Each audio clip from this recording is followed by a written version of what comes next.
for day 13 of Christy's 30 Days of Sketches. So I just showed you the sketch that we're using today, and as soon as I saw this one, I instantly thought of all those pictures that we all take of our kids with their drippy ice cream cone or popsicle faces, and it's just like dripping down their chin and all over their hands and all over their shirts and stuff. I just kind of liked the way that the mixed media in this sketch really kind of made me feel like it was just dripping down their chin. So I was going through some pictures for a couple other layouts that I'm working on and came across this one of Sebastian and thought it would be really cute and kind of has that drippy ice cream feel to it. His face isn't quite drippy yet.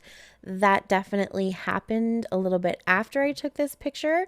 But I knew it was coming, and so I thought it was kind of fitting.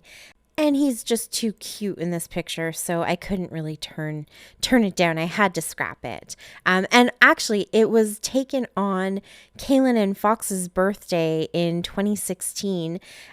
So we just celebrated that a couple days ago, and so it's kind of fitting that that's the one I ended up pulling out, even though it's not his birthday. It still kind of fits because it was taken in March and taken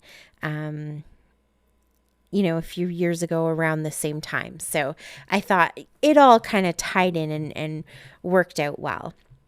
So to create my little kind of smushed area, I moved it to the other side.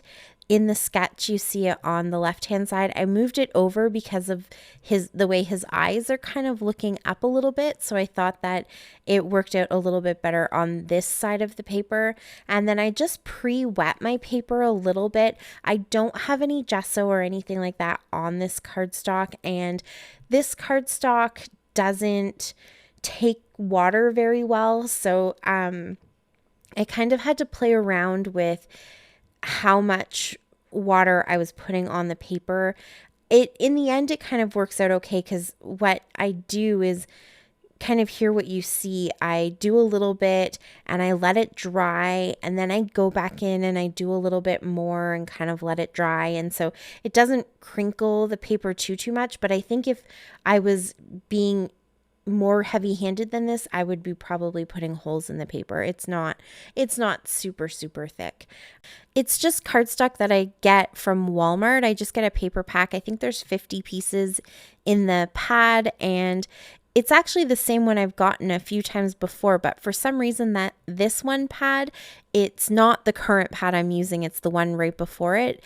The paper just is different. So I'm not sure if something happened in just the manufacturing of, a certain batch of papers or whatever, but it doesn't like the water as much. I mean, even the one I'm using now is not watercolor. You definitely can't just go to town and get it super soaked, but it holds water a lot better than this older piece does. So I'm not sure if they maybe tried to save some money and cut the quality or went with a different manufacturer or something for this one batch, and then went back to the quality that they had before, because people probably didn't like it the same way.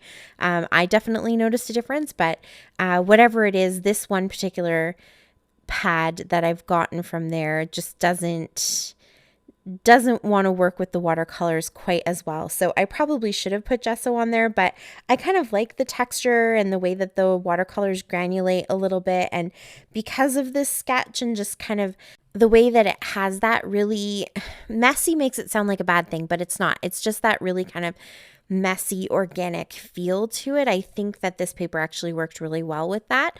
But I did have to just make sure that I was watching how much water I was using. So I started with just some clean water, put that on the paper. That just gives the watercolors a place to go.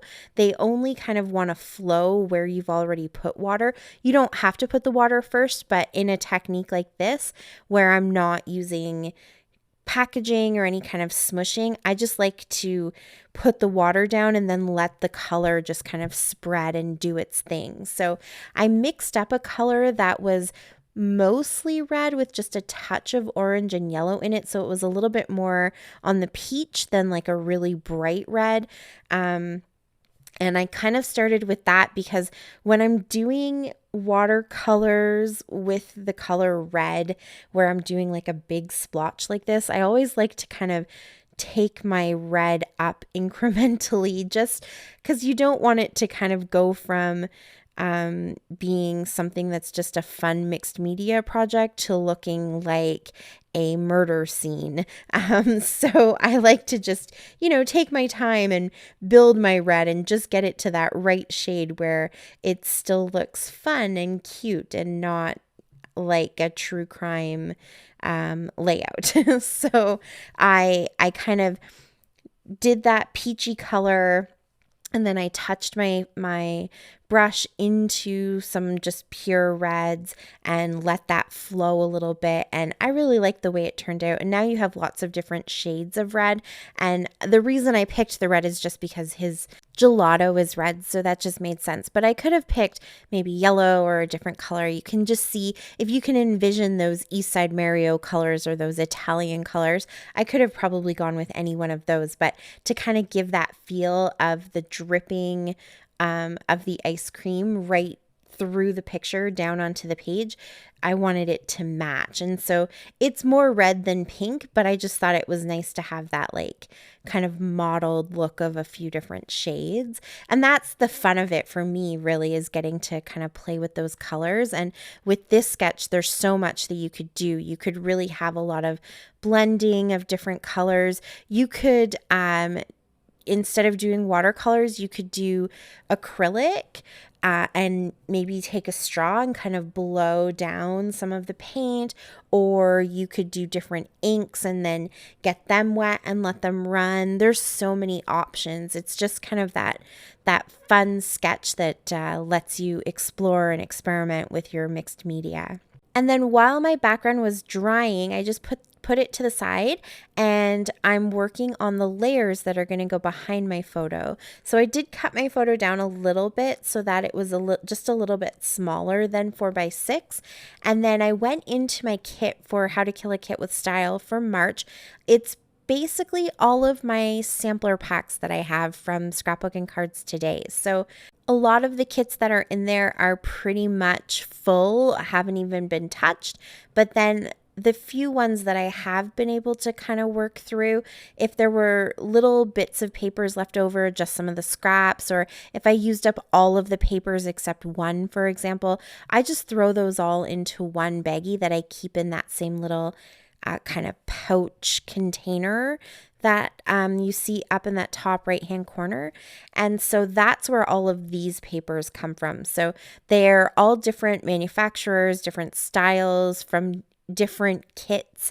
And I just pulled out the colors that I thought would work. So reds and yellows, and there's some pink and a light blue. There's even a black and white check in there. There's kind of a white and teal check, just a bunch of different colors to kind of create some fun layouts behind Sebastian. And I'm in the primary colors, really, except for, I guess, green is not really in there, but I was just kind of going for little fun colors poking out, and I ripped some of the papers to add texture, and I even put a few little foam squares in and around to kind of build up some dimension and just create some fun little layers. Not a ton of rhyme or reason. I didn't want everything all lined up and perfect. I just kind of wanted those little layers poking out. So once my paper was dry, now you can see I went ahead and just glued it all down. I used lots of adhesive to make sure it would stay down nicely on that watercolor. And most of it does get covered up. You kind of go through and do all that work just to have those little touches peeking out from around the photo. But it really does look a lot more natural if you do it that way.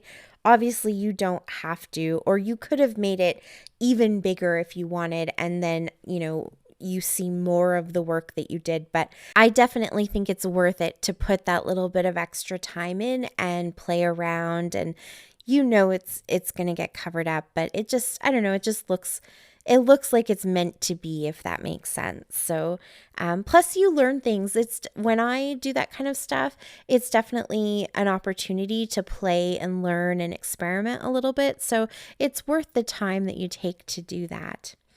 So once my paper was down, now I'm just adding a few little sequins. This is from Spiegel Mom Scraps. They are exclusive sequins to Wild Whisper, and I just have the ones that are in there that are more red. They're just a slight sort of orangey red, so I thought that they worked out really good. So there's little kind of flat sequins in there, and then there's some that have little checks on them and little yellow stars. And then I have these little sticker sheets from Stampin' Up. I can't remember the collection they came from, but it was a few years ago. I think it was sort of like a seasonal collection, but it had a bit of a back to school feel to it as well. I could be wrong. Actually, it might be two separate collections, but you know what? I'm not sure you could even get them. So don't worry too much about it. The point that I'm trying to make is that I found those stickers and a lot of them were colors that worked with the papers that I had already used. So I decided to go ahead and pull those out and kind of tuck them into some of the layers. And that just gave me a few little words here and there. There's one says happy place and one says snapshots, and then there's some stars and some arrows and things like that. And so it was just kind of a nice way to tuck a few little bits of interest in around the picture and in throughout the layers. And that's definitely in the sketch. So I hadn't necessarily planned on doing that. I kind of liked the idea of just having a really simple layout. But when I saw those stickers, I pulled them out and I finished 2 of those sheets. So that always feels so good when you finish a sticker sheet. And then I managed to MacGyver together enough letters to spell out yum yum using these navy blue Simple Stories alphas. I wanted the navy blue because his shirt is navy blue and it kind of brought a dark color to the layout that is different from all of those kind of warm oranges and yellows and stuff. So it stands out a little bit more. And then I do go back and actually splatter some navy blue as well. I kind of rethought it and decided it needed a little bit of navy blue splatter. And that's it. That's my layout for today. The links are all down below for everybody else who's playing along with Kristy's 30 Days of Sketches. So please go check them all out. Thank you so much for watching. I really appreciate it. And until next time, happy scrapping. Bye.